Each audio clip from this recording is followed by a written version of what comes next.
છેલ્લા 24 કલાકમાં રાજ્યના 76 તાલુકાઓમાં વરસ્યો છે વરસાદ। હવામાન વિભાગની આગાહી અનુસાર છેલ્લા 24 કલાકમાં આણંદના ખંભાતમાં 3 ઇંચ વરસાદ વરસ્યો, કઠલાલમાં 2 ઇંચથી વધુ વરસાદ વરસ્યો, ડાંગમાં 2 ઇંચ વરસાદ, નવસારીના વાંસદામાં 2 ઇંચ વરસાદ વરસ્યો, તો ધાનપુર અને કુતિયાણામાં 1.5 ઇંચ વરસાદ વરસ્યો છે।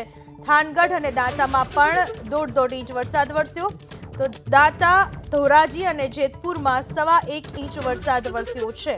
આ સાથે જ ચોટીલા, નડિયાદ અને દેવગઢ બારિયામાં 1 ઇંચ વરસાદ વરસ્યો છે।